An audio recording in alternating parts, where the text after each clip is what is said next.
안녕하세요. 경북에 거주하고 있는 30대 초반의 여자입니다. 얼마 전 똥자 같은 남편과 시아버지 때문에 이혼까지 하게 되어서 여러분들에게 짤막하게나마 소개하고 싶어 이렇게 사연을 쓰게 되었네요. 어쩌다 그런 남자와 그런 집구석에 시집을 가게 되었는지 죄가 너무 바보 같고 후회됩니다. 결혼의 결자만 들어도 지금은 온몸에 소름이 끼치네요. 저는 홀아버지 밑에서 자랐습니다. 엄마는 얼굴조차 모르죠. 어릴 적에 저를 낳고 도망갔다는 이야기를 할머니에게 들었습니다. 왜 도망을 갔는지는 아무도 이야기해주지 않아서 잘 몰라요.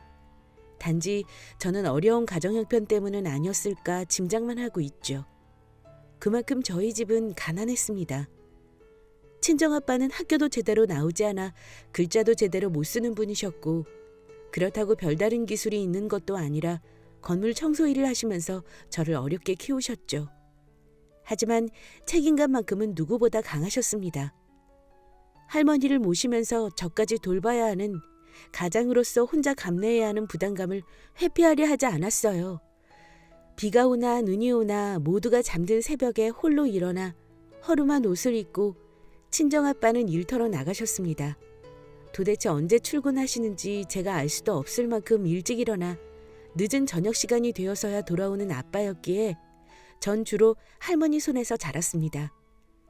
그래서 할머니 말로는 제가 어릴 땐 아빠를 볼 때면 낯을 가렸다고 할 정도로 아빠와 거리감이 있었어요. 그래도 친정아빠는 제게 항상 상냥하고 친절한 아버지였습니다. 월급을 받으시는 날이면 비싼 건 아니지만 꼭 통닭이나 제가 좋아하는 과일 따위를 사오시던, 주말이면 아빠의 낡은 차에 저를 태우고 공원이라도 가서 꼭 시간을 함께 보내주시던 아빠였습니다. 그래서 남들처럼 좋은 옷, 비싼 음식은 먹지 못했지만 행복한 어린 시절을 보냈다고 생각합니다. 하지만 제가 고등학생이 되었을 때 집안의 가세가 급격히 기울기 시작하면서 저희 가족의 표정은 어두워져만 갔습니다. 갑작스럽게 할머니께서 암투병을 시작하게 되면서 저희 가정은 감당 못할 병원비로 집안의 형편이 더더욱 어려워졌거든요. 어떻게든 할머니를 책임져야 하는 아빠는 그날부터 더 많은 일을 하기 시작했습니다. 안 그래도 힘든 청소 일에 몸 성한 구석 하나 없었지만 더 많은 돈이 필요했던 아빠는 하루 4-5곳 건물 청소하는 것에서 잠자는 시간이며 밥 먹는 시간까지 줄여 10곳 가까운 일거리를 받아 소화하기 시작했습니다. 일반 사람이라면 미친 짓이라고 생각할 만큼 고된 일을 아빠는 묵묵히 2년 동안이나 이어갔죠. 하지만 그런 고생이 무색하게 할머니는 결국 돌아가시고 말았습니다. 사실 그때 할머니께서 돌아가시지 않고 더 오래 병투병을 하셨다면 아빠가 먼저 쓰러졌을 거예요. 여하튼 할머니가 투병 생활 끝에 돌아가시면서 저와 아빠에게 남긴 것은 큰 빚과 마음의 상처였습니다. 평생을 일만 하셨던 아빠의 노력에도 저희는 살던 집을 처분하고 사글세를 전전하는 신세가 되었고, 무엇보다 할머니가 없다는 사실이 저에게는 엄마 같은, 아빠에게는 의지할 수 있는 사람이 사라졌다는 의미로 다가오면서 큰 상실감을 느꼈습니다. 그렇다고 아빠는 마냥 손 놓고 슬퍼할 수도 없었습니다. 책임져야 할 사람이 아직 남아 있었거든요. 장례가 끝나자마자 아빠는 하루도 쉬질 못하고 절 위해서 다시금 일터로 나갔습니다. 저도 할머니가 돌아가시면서 철이 들었던 것 같습니다. 어린 생각에서 벗어나 처음으로 저희 집 형편이 눈에 들어왔고 아빠의 고된 어깨가 눈에 들어왔습니다. 그래서 저는 하루빨리 돈을 벌어야겠다는 생각이 들었어요. 아빠의 짐을 조금이라도 덜어주고 싶었습니다. 그래서 저는 대학으로 진학하는 길 대신 일찍부터 일을 시작하는 길을 택했습니다. 또래 친구들처럼 평범한 대학 생활을 누리고 싶었지만 그것보다 전 빨리 돈을 모아서 힘든 일을 하시는 아빠의 부담을 덜어주고 싶었어요. 제 사정을 아시는 선생님의 도움을 받아 고3부터 작은 식품회사의 격리 일을 시작하게 되었습니다. 첫 월급을 받고 몽땅 아빠에게 드렸을 때 아빠의 표정을 잊을 수가 없었습니다. 못난 아비를 둔 탓에 대학도 포기하고 네가 어린 나이부터 돈을 벌어오니 참 아비로서 널 본 낯이 없구나. 미안하다. 아니야. 나 어차피 공부를 잘했던 것도 아니고 일찍 진로를 정하는 게 훨씬 나을 거야. 너 대학까지는 꼭 보내주고 싶었는데 나중에라도 학교 가고 싶으면 말해. 아비가 어떻게든 도와줄 테니. 알겠지? 대학교 가도 별로 도움 안 될 거야. 아빠랑 나랑 둘이서 돈 벌면 빚도 금방 갚고 이사도 갈 수 있겠다. 그렇지. 아빠도 조금만 더 기다려줘요. 내가 금방 호강시켜줄게. 그래. 둘이서 벌면 금방이지. 아빠도 더 열심히 노력할 테니까 우리 딸도 아빠 걱정 그만하고. 그렇게 5년을 꼬박 외식 한 번, 옷 한 벌 편하게 쓰지 못하고 정말 열심히 빚을 갚았습니다. 결국 그 많던 빚을 다 갚던 날 마지막 대출 잔액을 입금시키고 아빠와 저는 저희 지역에서 가장 비싼 한우집으로 외식을 했었습니다. 전 그때 한우를 처음 먹어봤어요. 매일 편의점에서 끼니를 때우던 저희 부녀는 그 한우집에서 고소한 고기를 맛보니 이제 고생이 다 끝났다는 실감이 났습니다. 이제 이런 비싼 음식도 먹으면서 앞으로 행복한 일만 남았구나. 빚 갚느라 제 자신을 돌보지 못한 세월이 끝나니 저 자신도 행복해지고 싶었습니다. 연애도 마음껏 하고 좋은 사람 만나서 의지하며 살고 싶다는 생각도 들었죠. 제 마음에 여유가 생기고 연애를 하고 싶다는 생각이 들 때 제 신랑을 처음 만나게 되었습니다. 사실은 제가 지금 다니는 회사에 입사를 했을 때부터 제게 호감을 표한 같은 직장 동료였는데 그때는 연애라는 게 제게 사치였거든요. 그래서 그 사람을 모른 채 했었습니다. 하지만 그 사람은 오랫동안 저를 기다려주었어요. 그 모습에 제가 반하지 않았나라는 생각이 듭니다. 여하튼 빚을 갚고 난 후 저는 그 사람과 정식으로 연애를 시작했고 저보다 9살이나 많았던 신랑은 연애 시작과 동시에 결혼 이야기가 오갔습니다. 저는 이제껏 빚을 갚느라 모아둔 돈도 없어 결혼은 이르다고 생각했는데 신랑은 우격다짐으로 결혼을 밀어붙였어요. 괜찮아. 돈 걱정은 안 해도 된다니까. 내가 모아둔 돈도 있고 우리 아버지가 도와주실 거야. 진짜 걱정 안 해도 돼. 아니, 난 아직 준비가 안 되었다고. 더구나 우리 아빠는 진욱 씨네 아버님처럼 도와줄 수가 없어. 진욱 씨도 우리 집 형편 알잖아. 그래서 내가 준비될 때까지 기다려야 한다고? 내가 형편이 된다는데. 그냥 결혼하자 우리. 자기는 아직 괜찮지만 난 벌써 나이가... 결혼하긴 조금 늦은 나이잖아. 우리들 마음만 안 변하면 언제 결혼해도 무슨 상관이야. 딱 2년만 기다렸다가 결혼하자. 응? 2년 뒤면 난 37살이야. 내가 아버지한테 부탁해볼게. 너는 아무 걱정하지 말고 기다려. 알겠지? 제 대답을 듣기도 전에 신랑은 사라졌고 다음날 낯선 번호로 전화가 왔습니다. 저기 정효선 씨 핸드폰 맞나요?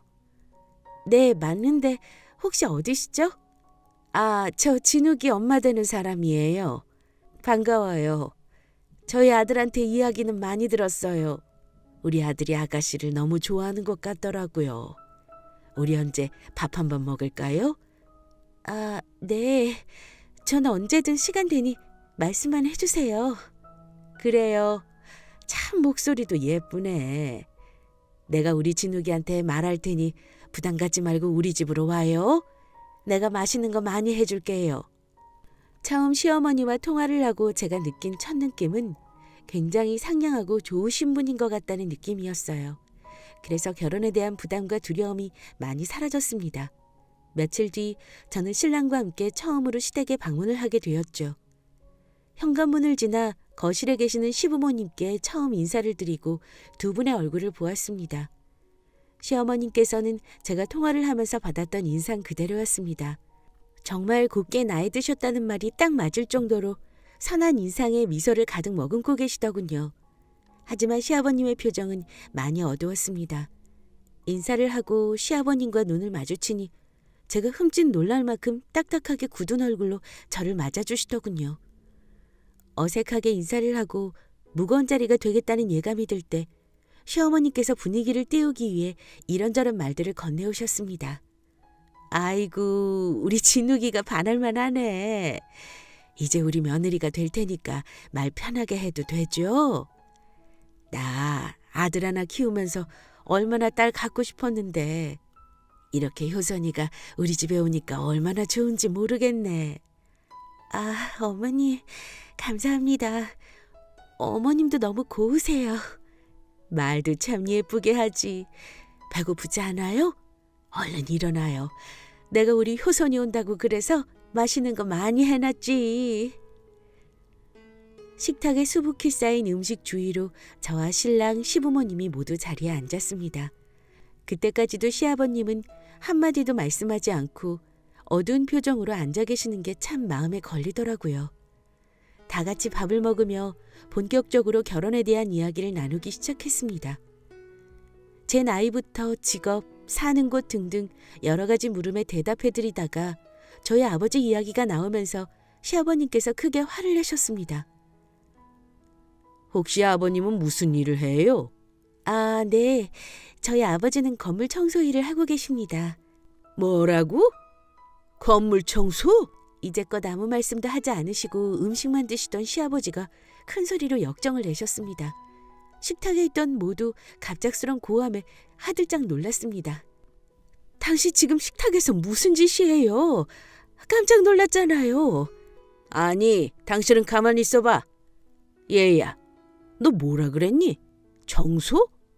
아버지가 청소를 하시는 분이라고? 네? 네. 참나, 하다 별 우습지도 않은 경우가 있네. 내가 다 참고 넘어가려고 조용히 있었는데 더 이상은 안 되겠다. 우리 진욱이가 아무리 나이가 차서 결혼이 급해도 남 쓰레기나 치우는 저런 냄새나는 집구석과는 사돈을 맺을 수가 없지. 당신 조용히 안 해요? 애 앞에서 지금 무슨 소리 하시는 거예요? 땡전 한 푼 없이 시집 온다고 했을 때 마음에 안 들었어.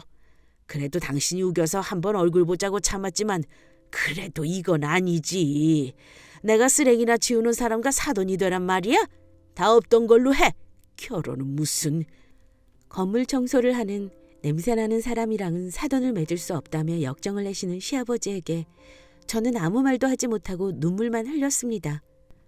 그때 따지기라도 했어야 했는데 순간 너무 서러워서 어떤 말도 입 밖으로 나오지 않더군요. 어깨만 들썩이고 울고 있는 저를 시어머님이 안아주셨습니다. 얘야, 참 미안하구나. 나중에 다시 연락할 테니 이만 가보는 게 어떻겠니? 정말 미안하구나. 다음에 맛있는 거 다시 해줄게. 진우가 뭐하니? 빨리 효선이 데려다주고 와야지. 저는 신랑 손에 이끌려 시댁으로 나와 집으로 향했습니다. 그리고 며칠 뒤 다시 시어머님께 전화가 왔습니다. 효선이니? 지난번에 초대해놓고서는 못 볼 꼴을 보여서 미안하구나. 내가 그이 대신에 사과를 하마. 내가 그날 혼을 냈어. 다시는 너 앞에서 그런 소리 못할 거다. 아니에요, 어머님.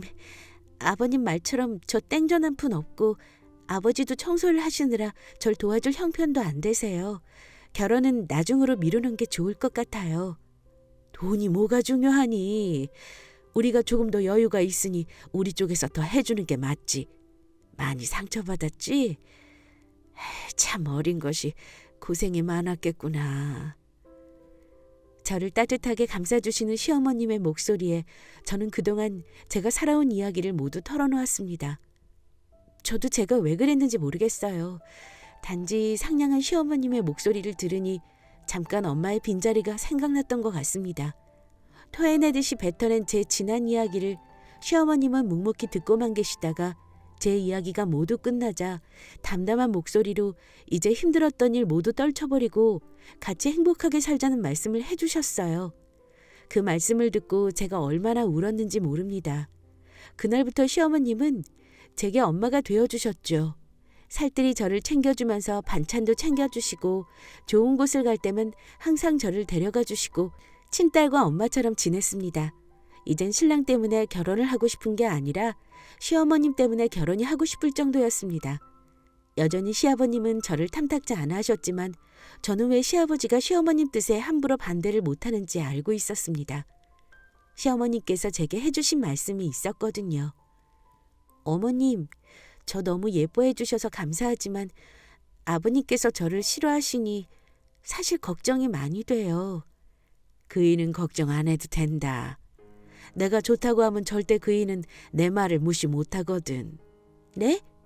그게 무슨 말씀이세요? 진욱이가 말 안 해줬니? 지금 살고 있는 빌라, 내 시아버지가 하고 있는 중고차 상사까지 모두 우리 친정아버지가 해주신 거야. 명의도 다 내 거고 대표도 나인데 너무 걱정 안 해도 된단다. 네? 전 몰랐어요. 전 진욱 씨가 아버님께 도움을 받는다고 그래서 전부 아버님 거인 줄 알았어요. 우리 집 경제권은 내가 틀어주고 있으니 우리 효선이는 아무 걱정 말고 시애미만 믿어요. 결국 시어머님의 전폭적인 지지로 저와 신랑은 그 해가 지나가기 전에 결혼식까지 올리면서 전 정식으로 시어머님의 며느리가 되었습니다. 그렇게 결혼을 하고 새로운 생활에 적응을 해나갈 무렵 병원에서 한 통의 전화가 왔습니다. 저기 정지섭 씨 보호자 되십니까? 여기 병원인데요. 병원에 입원을 하셔야 되는데 보호자 동의가 필요해서 전화드렸습니다. 잠깐 병원에 내원해 주실 수 있을까요? 네? 저희 아버지가요? 어디 다치셨어요? 어디 병원이에요? 저는 황급히 옷을 챙겨 간호사분이 알려주신 병원 응급실로 달려갔죠. 그곳에서 침대에 누워있는 아빠를 발견했습니다. 아빠, 무슨 일이야? 어디 다쳤어? 왜 나한테 전화 안 했어? 우리 딸 왔어? 아이고, 내가 그렇게 걱정을 하니까 전화를 안 했지. 별거 아니니까 걱정 안 해도 돼.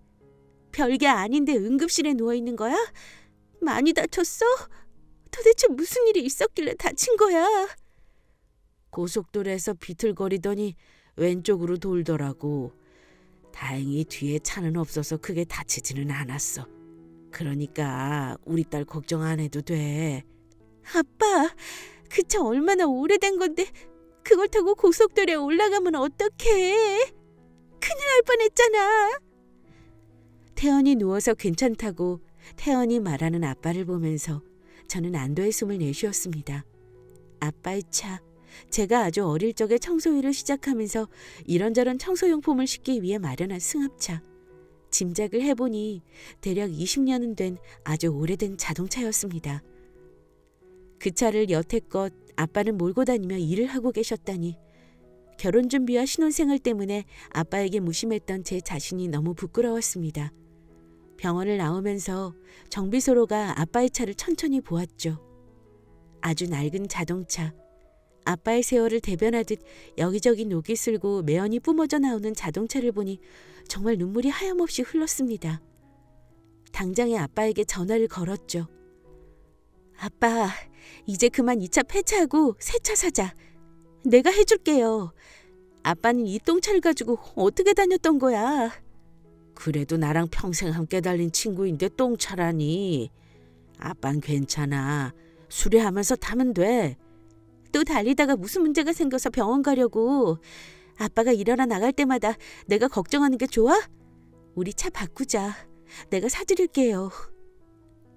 제가 걱정된다는 말을 하자 아빠는 마지못해 새 차를 한번 알아보겠다고 하셨습니다. 아빠에게 차를 사드리겠다고 큰 소리는 쳤지만 저도 제 돈은 없는지라 어떻게 해야 하나 망설일 때 시어머님이 먼저 도움을 주셨습니다. 제 사정을 아시고는 선뜻 돈을 줄 테니 편하게 아빠와 차를 고르라고 하셨어요. 마다할 처지는 아니라 감사하다고 말씀드리고 주말이면 매주 아빠와 자동차 전시장을 둘러봤습니다. 그러던 어느 날 평소 전화 한번 하시는 일이 없던 시아버님에게서 먼저 전화가 왔습니다. 얘야, 혹시 요즘에 사돈 차 보러 다니고 있니? 네, 어떻게 아셨어요? 진욱이한테 들었지. 주말이면 차 보러 다닌다면서? 시합이 정말 서운하다. 네? 뭐가 서운하세요? 너 시합이가 중고차는 거 알고 있지?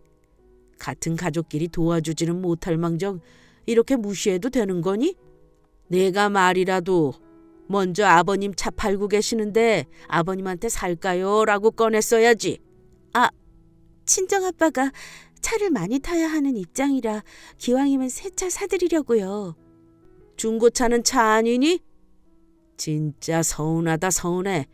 아무렴 우리가 서로 가족인데 사돈네 차를 내가 해주는 게 서로 좋은 거 아니니? 한번 생각해 볼게요. 그래, 시아비는 너 믿는다. 알겠지? 다짜고짜 전화가 오셔서는 본인한테 차를 사지 않겠다고 하자 역정을 내시는 시아버님. 너무 황당해서 신랑에게 전화를 걸었습니다. 친정아빠가 평생 고생만 하시고 차를 20년이나 넘게 타셔서 새 차로 바꿔드리고 싶은데 아버님께서 이런 전화가 왔다며 하소연을 하자 오히려 남편은 시아버지 편을 드는 거예요. 야, 충분히 서운할 수 있지. 우리 아버지한테 사면 더 싸게 살 수도 있고 도울 수도 있는 건데 아빠 말이 맞네. 그냥 장인어른 차를 우리 아버지한테서 사자. 내가 우리 아버지한테 이야기해 놓을게. 제 의견은 듣지도 않고 시아버지의 말이 맞다면서 신랑은 시아버지에게 전화를 걸어 차까지 준비를 시켜두었죠. 저는 하는 수 없이 친정아빠와 시아버지가 일하시는 중고차 매매단지로 향했고 그곳에서 한 승합차를 보게 되었습니다.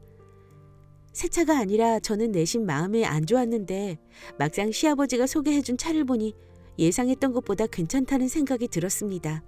깔끔한 외관에 연식도 오래되지 않은 차여서 전혀 촌스럽게 보이지 않았습니다. 사돈이 달 거라고 해서 특별히 한 대 빼놓았습니다. 어떠세요? 깔끔하죠? 제가 가격도 많이 빼드렸어요.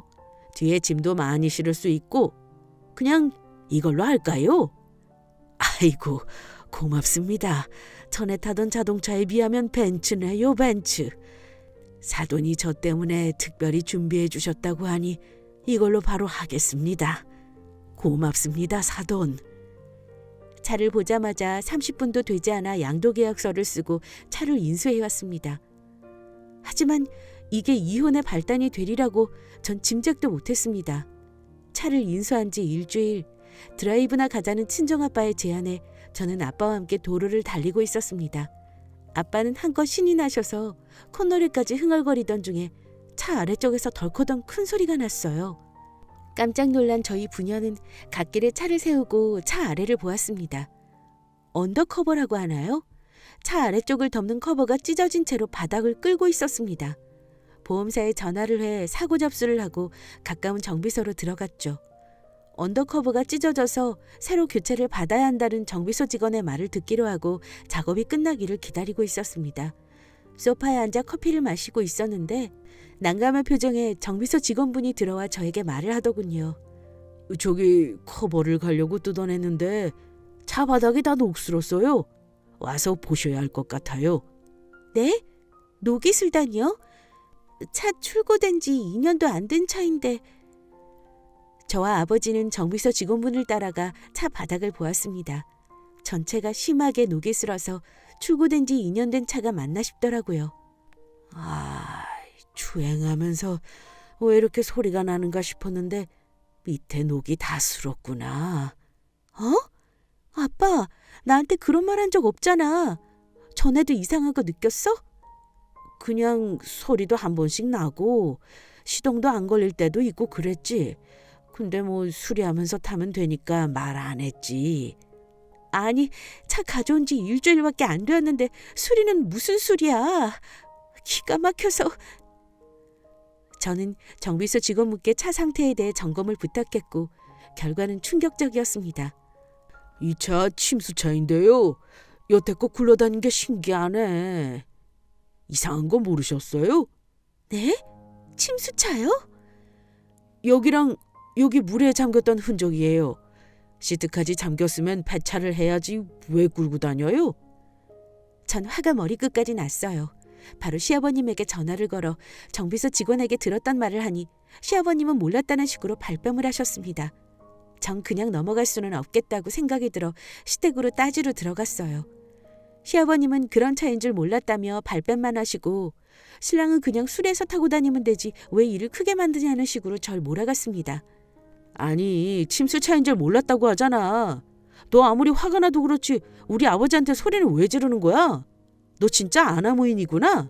차가 이상하면 고쳐서 타면 되지 왜 집에서 큰 소리가 나게 만들어?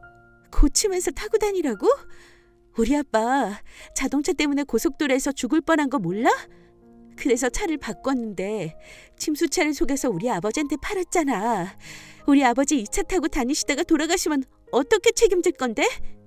얘야, 죽다니 누가 죽어? 새아가 너 참 말 이상하게 한다. 내가 일부러 사돈 죽으라고 그 차 팔았겠니?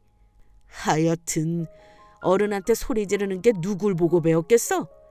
쓰레기나 치우는 아빠 밑에서 자랐으니 뭘 보고 배웠겠니? 아버님, 말씀이 심하시네요. 지금 아버님께서 제게 적반하장으로 나올 상황이 아닌 것 같은데요. 한참 큰 소리가 오가던 중 시어머님께서 집으로 들어오셨고 전 자초지종을 시어머님께 설명했습니다. 진짜야 당신? 진짜 사돈한테 사기친 거야? 진짜 상종 못할 인간이네. 아니 여보, 그게 아니라 진짜 몰랐다니까. 내가 왜 사기를 쳐? 그리고 내가 팔겠다고 했어? 사돈이 먼저 찾아와서 그 차를 사겠다고 했다니까. 아버님께서 먼저 오셔서 아버님 차 안 산다고 하니까 역정을 내셨잖아요. 내가 언제 그랬어? 내가 서운하다고 했지 와서 차 사라고 했어? 너 진짜 며느리라고 오냐오냐 했더니 아주 싹수가 없는 아이구나. 그만! 당신 진짜 못 고쳐 쓰는 사람이구나. 전에도 사기치다가 벌금 물고 줄까지 그어졌으면서 정신을 못 차렸네. 이젠 하다 사돈에게까지. 됐어. 우리도 이제 그만합시다. 그게 무슨 말이야, 여보? 이혼? 이혼 이야기 하는 거야? 그래, 지긋지긋해 정말. 우리 며느리 불쌍하지도 않아? 이런 아이에게 사기나 치는 내가 정말 쓰레기야. 내가 쓰레기 치운다고 격렬하는 사돈보다 남 등이나 쳐먹는 얘가 진짜 쓰레기라고. 여보, 미안해. 내가 잘못했어. 진짜 딱 한 대가 처분이 안 돼서 고민하다가 내가 나쁜 생각을 했었나 봐. 돈 다 돌려줄게. 정말 미안해 여보. 됐어. 집이며 사업장이며 전부 내 거니까 너랑 네 잘난 아들이랑 둘이서 당장 나가. 어서. 시어머님의 큰 소리에 신랑과 시아버지는 단 한마디도 하지 못하고 집에서 나갔고 저와 시어머님은 나란히 이혼을 준비했죠. 평생 저만 바라보시며 희생하신 아빠를 모욕하는 남편 시아버지와 함께 살 수는 없었으니까요. 이혼은 지저분하게 끝이 났습니다. 몇 번이고 법원에 출석하지 않는 남편과 시아버지 때문에 7개월가량 변호사까지 대동해서 힘들게 이혼을 진행했죠. 지금은 시어머님의 빌라에서 아빠와 함께 윗집 아랫집으로 살고 있습니다. 시어머님은 차라리 못난 아들을 버리고 예쁜 딸을 얻게 되었다고 저를 끔찍이 여겨주십니다. 정말 남편과 시아버지는 제 인생의 똥차였지만 그래도 그분들 덕분에 벤츠 같은 시어머님을 만난 게 아닌가 싶어요. 지금은 비록 이혼녀라는 꼬리표를 달고 살지만 한 번뿐인 인생 지혜롭고 힘차게 살아보려고 합니다. 여자라고 해서 약한 건 아니니까요. 대한민국 여성분들 파이팅입니다. 지금까지 긴 이야기를 들어주셔서 감사합니다.